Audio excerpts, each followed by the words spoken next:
What a night, what an ending, what a game, what a fall for Oklahoma softball. I don't know any other way to say it. Just incredible all around. Team Boomer beats Team Sooner 5-4 in epic fashion tonight after scoring 4 runs in the 7th inning to walk it off. We were treated to a show tonight. Wow, were we treated to a show tonight, and it's nice to have, that great of a show being at the final time that we're going to see this team play until 2025. Walked it off in the bottom of the 7th inning. Highly entertaining, highly exciting game, and a lot to like, really, on all sides. This was a pitcher's duel up until the 6th inning. The final score ends up being 5-4, but in the 6th inning, I didn't think that we're going to see that many runs because it was 1-0. Sam Landry gave you another fantastic start tonight. Multiple innings of scoreless softball in the circle. What's new? She's seemingly done that every single game. She got off to a fast start tonight, getting out of the 1st inning with no runs. We'll kind of recap that a little bit. But 1-0 going into the 6th inning, and then that's when we started to see the power. Cassidy Pickering hits the 3-run home run in the 6th inning to make it 4-1 Team Sooner. And you thought, well, Cassidy Pickering's going to be the hero of the night. We're going to be talking about Cassidy in the final fall series game, maybe. When Tyler awards his fall MVP, maybe that puts Cassidy Pickering as the player to beat. But Team Boomer had a little bit more fight than that. Abby Dayton hits a solo home run in the bottom of the 7th inning. Her first home run of the fall. She is now the 10th Sooner to home run throughout the fall. Abby Dayton's final fall at bat. She hits her first home run of the fall. 10th Sooner to hit the home run, but the excitement was only beginning there in the 7th inning. Because Isabella Emerling comes up a few hitters later. 2-run bomb to tie it in the 7th inning. I think that's the second time in this battle series this year we've had a home run to tie the thing in 7 innings. Sid Sanders did it all the way back in Game 1. Isabella Emerling tonight with the 2-run bomb in the 7th inning. And then you had the big walk-off hit, the big walk-off single. Team Boomer beats Team Sooner 5-4. And I believe that was Agbayani that got the big hit to walk this thing off. So just a fun night, just a fun night, exciting night to cap things off. And if you watch the preview video, there are a few things that I was looking for, and 2 of those were like dead on the money. I wanted you to just kind of finish what you started. For us to feel good about this team coming out of things, to have a highly competitive game. Don't look like you took a step back. Like, give us a product tonight that, and we'll go back to what Patty said. Patty wanted to see this team continue to get better week in and week out. And as we look at the product today versus the product that we saw in Battle Series Game 1, not that Battle Series Game 1 was bad. It was good. That game was also highly competitive. But you're really seeing this team start to gel, and you're seeing some individual players look better than what they did a month ago. So you're seeing some real growth from this team. That's what I wanted to see tonight. Just kind of confirm what we think that we already knew, is that this team's gotten better and better. Play a clean game. Don't look like you took any steps back. That's a big takeaway for me tonight. That looks like a good softball team. Both Team Boomer and Team Sooner got really, really good players in the circle, at the plate, defensively, all that on both sides. And then I wanted to see multiple home runs, selfishly. There have been so many games this year. We've been talking about 4 or 5 different Sooners having home runs. And Cassidy Pickering hit a bomb tonight.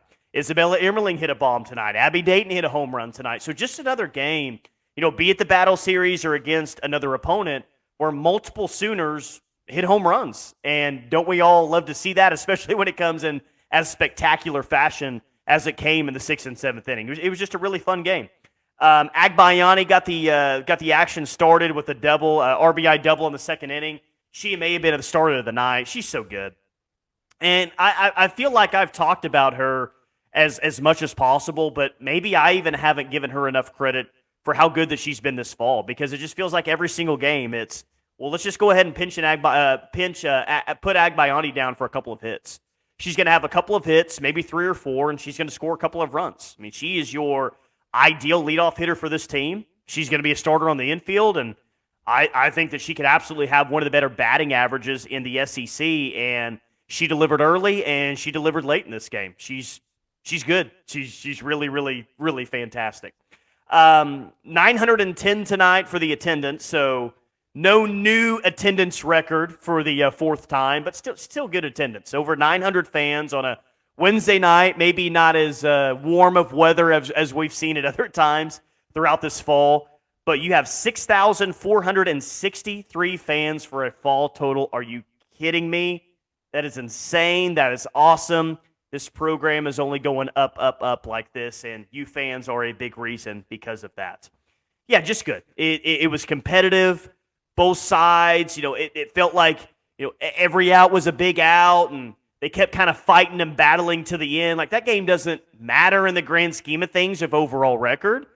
It was a fall game, battle series game that kind of concludes things. It kind of ends things. But this team is so freaking competitive, and that's what I think that you love.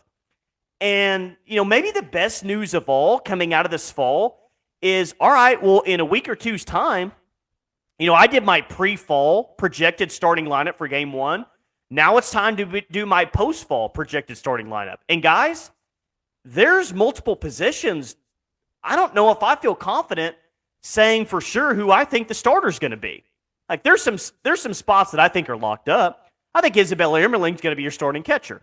I think Nellie's going to be your starting third baseman. I think that Abby Dayton is definitely going to be one of your starting outfielders and probably your center fielder. I feel pretty good that Sid Sanders is going to be your first baseman. I think that Agbayani is going to start somewhere. Is it short or second? Where's it going to be? But there's some positions that are up for grabs. That other middle infield spot opposite of Agbayani. Who's going to play left field? Cassidy Pickering's going to play right, most likely, or whichever spot that she doesn't play, there's another outfield spot open. And not only do I not know who's going to start there for sure, there's multiple players there that are really battling it out for those positions. That's a good thing. This fall was just so competitive with so many different players making plays. That is such a good thing. Freshmen, transfer portal players, returning players. I feel like we saw consistently from every single player, not just one game, but multiple games, the best that they have to offer. And the best that they have to offer for a lot of those players looks pretty daggum good, right? Heck, Maya Bland was starting at third base tonight in the top of the first inning. Do I think Maya Bland's going to be your starting third baseman? No, not necessarily.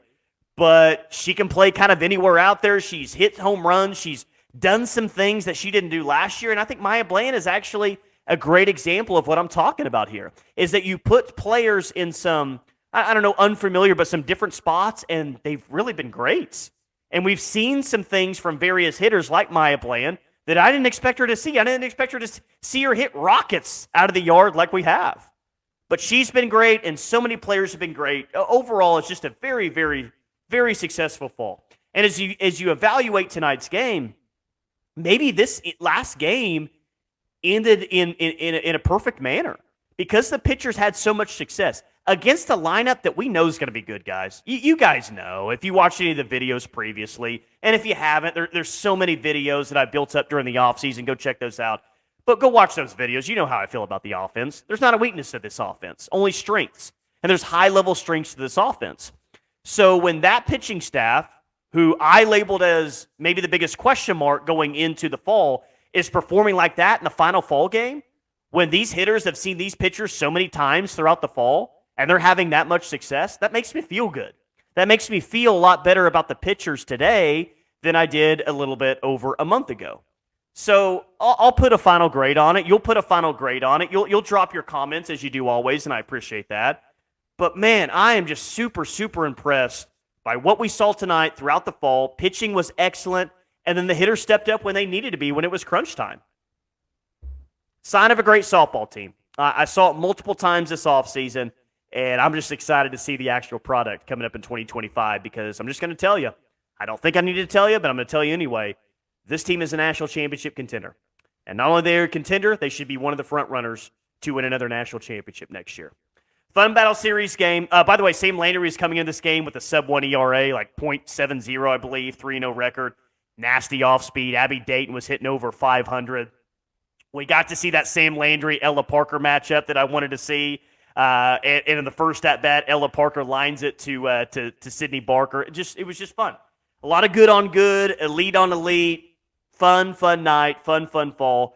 And can't wait to break it down over the course of the next several months and get you ready for the 2025 season. Like and subscribe to the channel if you haven't already.